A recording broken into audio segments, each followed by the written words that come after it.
সার্জিস আলমের কথা যে বলছেন, তার ফেসবুক পোস্টের কথা বলছেন, বৈষম্য বিরোধীদের ওই মোটরসাইকেল পোড়ানো মানে জিএম কাদেরের বাড়িতে হামলার ঘটনার পরে জিজ্ঞাসাবাদের সময় সার্জিস আলম সেখানে ছুটে গেলেন। কেন আসলে ছুটে যাওয়া? এর আগে হান্নান মাসুদ দেখেছি মানে গ্রেপ্তারের পাশে তাদেরকে থানা থেকে ছুটিয়ে আনা। এখানে আবার সার্জিস আলম আরও একটা স্ট্যাটাস দিচ্ছেন, রংপুরে ফ্যাসিস্টদের দোসরদের গ্রেপ্তার না করে সহযোদ্ধাদের বিব্রত করা হলে রাজপথে দেখা হবে। মানে গ্রেপ্তার কাকে করতে হবে সেটাও ডিক্টেট করে দিবেন। আসলে মব এবং এবং সেনাবাহিনীর সাথে সম্পর্কের যে প্রসঙ্গগুলো তুলছেন মাহবুব কামাল, আপনি আপনার ব্যাখ্যা দিবেন। দেখুন, প্রথমত আহ 5 আগস্টের পরে আমাদের দেশের এমন একটা পরিস্থিতি ছিল। 3 দিন তো আসলে দেশে কোনো সরকারই ছিল না, এবং পরবর্তীতে আইন শৃঙ্খলা রক্ষাকারী বাহিনীর অবস্থা খুব খারাপ ছিল। আইন শৃঙ্খলা রক্ষাকারী বাহিনীর মনোবল ছিল না, তাদের অনেকে পালিয়েছিল, তারা ফেরত আসেনি। এবং এটাকে সংগঠিত করতে একটা বড় সময় লেগেছে। এখন এই সময়টায় আমরা দেখেছি অনেক ফ্রিঞ্জ গোষ্ঠী তারা নানা রকম তৎপরতা চালিয়েছেন।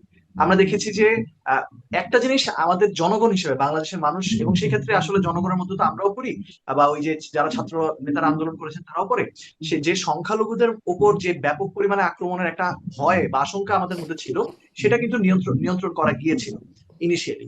তার পরবর্তীতে যেটা আমাদের সবচেয়ে বেশি পীড়া দিয়েছে, সেটা আমরা দেখেছি যে দেশে প্রচুর মাজার ভাঙা হয়েছে, এবং দ্বিতীয়ত দেশে কিছু অনেক ক্ষেত্রে নারীরা অনিরাপদ বোধ করা শুরু করেছেন, এবং নারীদের উপর কিছু ক্ষেত্রেই আমরা দেখেছি লালমাটিয়াতে একটা ঘটনা ঘটেছে, ঢাকা বিশ্ববিদ্যালয়ে একটা ঘটনা ঘটেছে।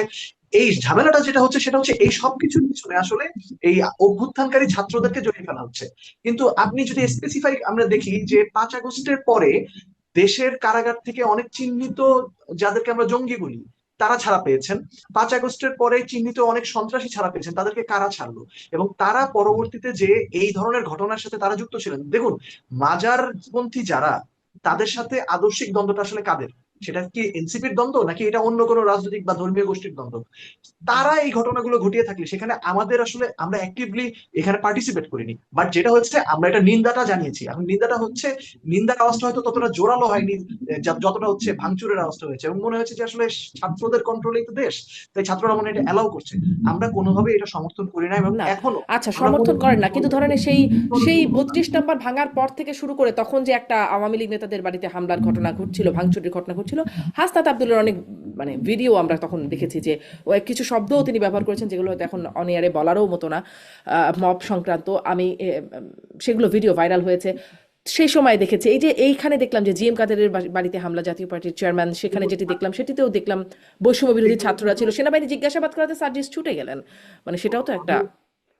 উদাহরণ দিই তাহলে, গণ অভ্যুত্থানকারীদের প্রতিনিধি হিসেবে যিনি সরকারে রয়েছেন মাহফুজ আলম, তিনি যখন তৌহিদি জনতাদেরকে সতর্ক করার কথা বললেন, বইমেলায় যখন একজন লেখকের উপর আঘাত আসলো বা তাকে হেনস্থা করা হলো, তারপরে কিন্তু তিনি যখন উল্টা তাকে এক ধরনের ব্যাকল্যাশের শিকার হতে হলো, আমরা দেখেছি যে তিনি তৌহিদি জনতা বলে নাকি ইসলাম বিরোধী কোনো কাজ করে ফেলছেন। অর্থাৎ আমরা কিন্তু দেখে দিচ্ছি, যখন এই দেশে একটা অরাজক পরিস্থিতি বা দেশে আসলে কোনো কন্ট্রোল নেই, এরকম একটা সিচুয়েশন, তখন অনেক রকম গোষ্ঠীর তৎপরতা বেড়ে গেছে, তীব্রতা বেড়ে গেছে, এবং এক ধরনের আতঙ্ক তৈরি হচ্ছে অনেকের ক্ষেত্রে, বিশেষ করে নারীদের ক্ষেত্রে। আমি এটা স্বীকার করবো, এবং এটা আমরা সবসময় নিন্দা জানিয়েছি।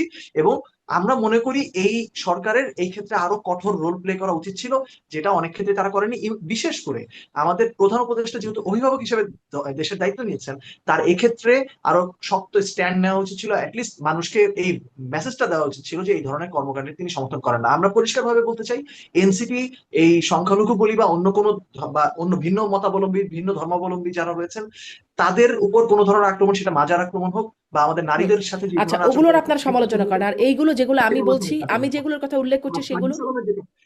দেখুন, সার্জিস আলমের সাথে যেই ঘটনাটি রংপুরে ঘটেছে, এটা রংপুরে কিন্তু একটা পারস্পরিক দ্বন্দ্বের দ্বন্দ্বের মতোই ঘটনা ঘটেছে, এবং এখানে কিন্তু বৈষম্য বিরোধী আন্দোলন বা এনসিপি কর্মীরা নেতৃত্ব দেননি, এইখানে দিয়েছে গণ অধিকার পরিষদের কর্মীরা, নেতারা সেখানে নেতৃত্ব দিয়েছেন। কিন্তু সেই জায়গা থেকে সার্জিস আলম যেই এটা হয়তো তিনি আরো ভালো ব্যাখ্যা করতে পারবেন তিনি এখানে কেন গিয়েছেন, তবে আমি যেটা বুঝি সেটা হচ্ছে, যেহেতু এই জিএম কাদের বা এই জাতীয় পার্টিকে আমরা বারংবার দেখেছি আওয়ামী লীগের যে সরকার, সেই সরকারে মানে গৃহপালিত বিরোধী দল হিসেবে কাজ করে এই সরকারকে এক ধরনের লেজিটিমেসি দেওয়ার একটা নাটক মঞ্চস্থ করার ক্ষেত্রে তার বড় ভূমিকা ছিল। সেই কারণে তার প্রতি তো এক ধরনের ক্ষোভ রয়েছে। সেই ক্ষোভের বহিঃপ্রকাশটা ঘটার পরে তিনি হয়তো সেখানে এক ধরনের পরিস্থিতি সামলাতে তিনি গিয়েছিলেন। তবে এই সময়ে এসে আমরা মনে করি যে সামনে এটা আইন শৃঙ্খলা রক্ষাকারী বাহিনীর এবং সরকারেরই আসলে তৎপর হওয়া উচিত। যে সরকার আসলে ঐকমত্য কমিশনের মিটিং এ জাতীয় পার্টি থেকে ডাকছে না, তাহলে আবার এই জাতীয় পার্টির ব্যাপারে একটা সুরাহা করা উচিত।